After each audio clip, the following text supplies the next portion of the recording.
Bonjour à toi, je suis très heureuse de t'accueillir dans ce nouveau format, cette nouvelle capsule vidéo où on va se parler de ton ascendant en lien aux énergies de 2022. Pour rappel très important, nous ne sommes pas que notre ascendant, hein. On a notre ascendant, on a notre signe solaire, lunaire et plein d'autres choses encore. Donc là, cette vidéo vise à donner une tendance pour l'année 2022. Parfois, je te dirais que certaines choses, ça fait déjà peut-être plusieurs années qu'il y a ce type d'énergie-là. Mais voilà, ne prends pas ça pour argent comptant, sois dans ton discernement. Et donc, pour rappel, hein, l'astrologie est bien plus ample que juste l'ascendant ou juste le signe solaire, etc.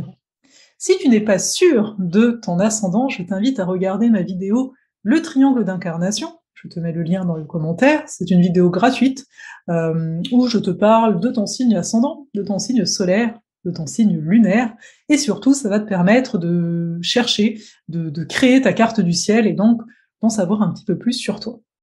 Sans plus tarder, on va commencer cette capsule. Bonjour à toi, si tu es là, c'est que tu es ascendant Gémeaux. On va voir ensemble que te réserve cette année 2022. Alors déjà, on va commencer avec Jupiter. Jupiter, depuis le 29 décembre, il est dans le signe des Poissons. Il va y rester jusqu'au mois d'avril. Puis il va passer en Bélier jusqu'à septembre inclus. Il va retourner en Poisson.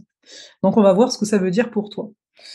Jupiter, il est dans ta maison 10. Jupiter, il apporte des opportunités. Ici, en maison 10, c'est par rapport à la vocation, à la voie professionnelle, mais aussi par rapport à ta propre vie, hein. Comment je dirige ma vie, où est-ce que je vais. Donc Jupiter va apporter des opportunités pour toi cette année. Donc le tout sera de les saisir, parce que voilà, c'est pas parce que Jupiter est là que tout se fait tout seul. En tout cas, il y a vraiment une nécessité de trouver ton chemin, de trouver ta voie pour cette année 2022. À partir donc du mois de mai, hein, de mai à septembre, il va se retrouver en Bélier, et donc chez toi, il va passer en maison 11.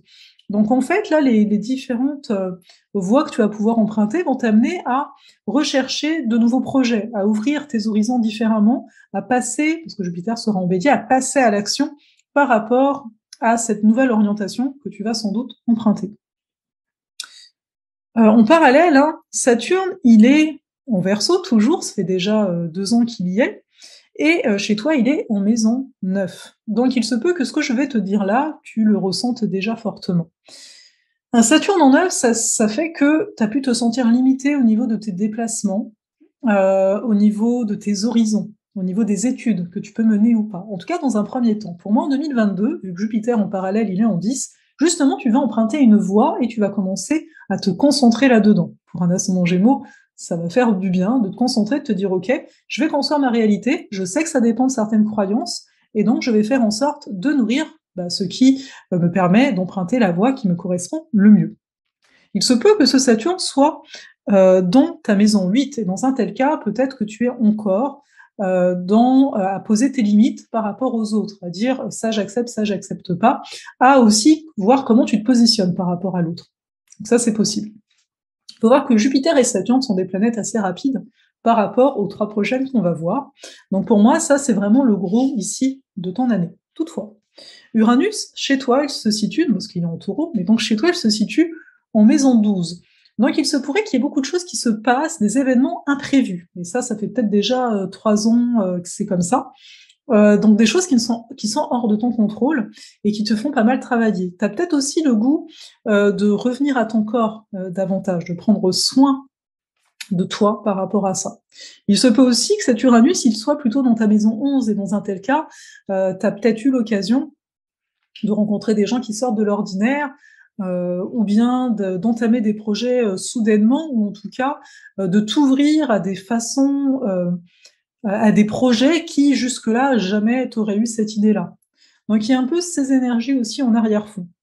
Neptune, elle, est dans ta maison 10, donc peut-être que ça fait déjà plusieurs années qu'il y a comme un flou sur ta vocation, sur où est-ce que tu vas, ou bien il se pourrait, si tu es plutôt artiste, que tu te consacres davantage à ton côté artistique, ou bien encore, peut-être que tu as le goût vraiment d'aider les gens, d'être là pour les autres.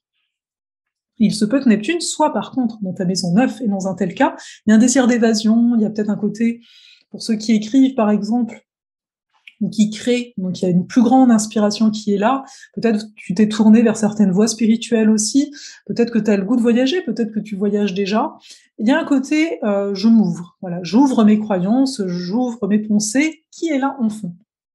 Enfin, on a Pluton qui, chez toi, parce qu'il est en Capricorne, se situe dans ta 8. Donc grosse remise en question au niveau relationnel. C'est déjà plusieurs années, hein, le fait de voir les jeux de pouvoir, la manipulation, ne plus vouloir rester là-dedans aussi. Il se peut que ce Pluton, au lieu d'être en 8, soit en 7, donc dans un tel cas, ça touche aussi le relationnel, mais remise en question des engagements, du couple, des amis, tout ce qui est deux par deux. Mais ça, Pluton est très très lent, donc c'est quelque chose qui était là avant 2022 et qui sera là après 2022. Donc pour résumer, hein, tu es quand même dans une phase là pour 2022 où ce qui va vraiment être important, c'est de choisir une voie, une nouvelle voie. C'est te donner la capacité de dire non, de mettre tes limites par rapport aux autres afin d'avancer dans ce qui te tient réellement à cœur. Je vais m'arrêter là pour 2022. N'hésite pas en commentaire à me dire comment ça résonne pour toi, tout ça. Et aussi, si tu veux aller plus loin avec moi par rapport à ton ascendant Gémeaux, on date du dimanche 23 janvier, je propose un atelier en ligne auquel tu es convié si tu as le goût en fait de savoir c'est quoi être ascendant Gémeaux réellement, au-delà de ce que tu peux lire sur internet, etc. et de voir comment travailler avec cette énergie Gémeaux en arrière-fond. Voilà, je te souhaite une très belle année 2022.